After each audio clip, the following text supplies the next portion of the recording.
Good morning, students. I hope you are doing well. And this is my second class. Without much wasting time, let's begin. First of all, I'll give a short recap for you all what we have studied yesterday. Okay? The name of our lesson is Constitutional Design. We all know what is the meaning of design. I told you yesterday, anyone who wants to make a house, build a house, he will first design. And what do you mean by constitutional design? We're going to study in this lesson how the constitution or this document was designed, how it was made. Okay, that's fine. In this lesson, we are going to study about the leaders, okay, about the citizens of India, the government, what things are written there, how it was designed, the values which are put in the constitution, the need of constitution, why you require constitution. We're going to study about South Africa. Why? How come there was a need of constitution in South Africa? And lastly, we are going to study about India. In South Africa at that time, Nelson Mandela was the leader, I told you, and there were other 7 leaders who were put into prison in 1964. Why? Because of treason. What's the meaning of treason? That means the British government thought that these people, Mandela and his companions, had betrayed the country. And why he was put into prison? What was the main reason? It's because of this apartheid system. Now, what is apartheid system? It is a system of racial discrimination. People were divided. And who were divided? Mostly there were 2 types of people, white and black. The blacks, they are referred to South Africans. Okay, there were also, I told you, they were mixed color. They were called as Indians. They migrated from India. Okay, and white. Now, Nelson Mandela, I told you, he was in prison for 28 years and a prison called Robbins Island for 22 long years. Okay? Now, people of South Africans were really struggling in their life. They were oppressive towards them. Why? Because white people, there were areas where only white people could enter and the black people and the Indians could not enter. For example, there were trains, buses, hotels, stadiums, saloons. Only white people could go, and black people, it was completely separated. That's what is called as segregation. People could not go to the churches, only white people could go to church. Their churches were separate. And lastly, they could not hold any associations, any protest against the white people. If they do so, they were put into prison. There was only one party over there, African National Congress, who were fighting against it. But the white people, very strong.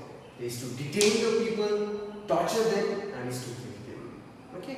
Here we have reached, students, and now we just go ahead, a step ahead. This is a new thing. Okay? Now, after much protest and struggles, okay, the white people, the British thought that, white people thought, come on, it's too much now.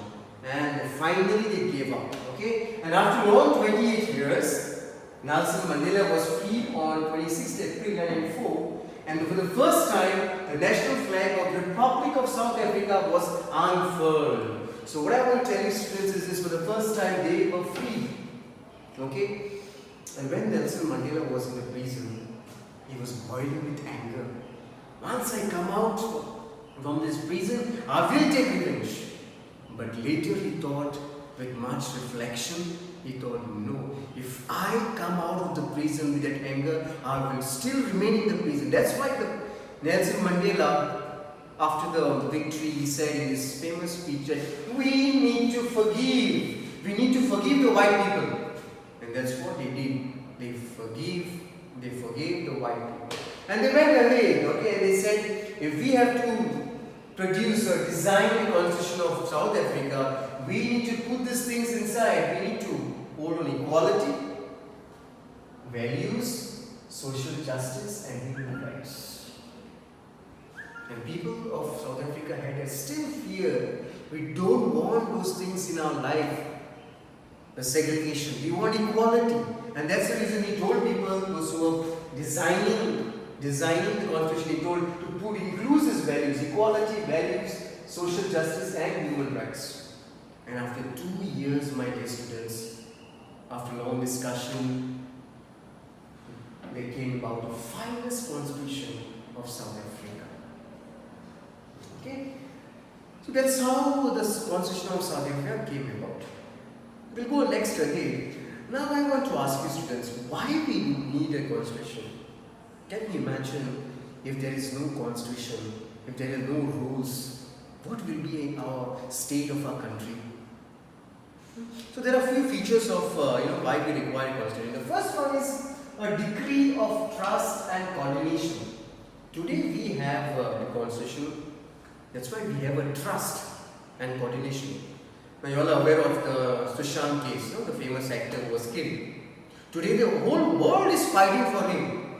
The Indians are fighting because why? Because we have a trust, a coordination, coordination with the constitution. We trust the constitution, and that's why we are fighting. The CBI is fighting for Sushant case. That's why the first thing, when we have a constitution, we have trust and coordination. The first feature. Second feature we have is, how a government is built, how many MLAs are there, rules and regulations are there, how many Lok Sabha seats, all these things are written in constitution. Who takes the decisions? Everything is put down in Indian constitution. That's the second feature. The third one is, when you have leaders, they too have limitations. They cannot, do what they want. They too have the limits of the powers of the government and the rights. Even the rights, what is the right of citizens, everything is noted down in this constitution. And lastly, the aspirations of the people, justice, all these values which we need, we have put down in the constitution. And that's why, dear friends, we have all these things. That's why we require the constitution. Okay? If there are no rules and regulations of family life, you can imagine what type of family is there. The children will come at any time. So we need rules and regulations. The parents have to be strict. Okay, that's how that's why we require this constitution.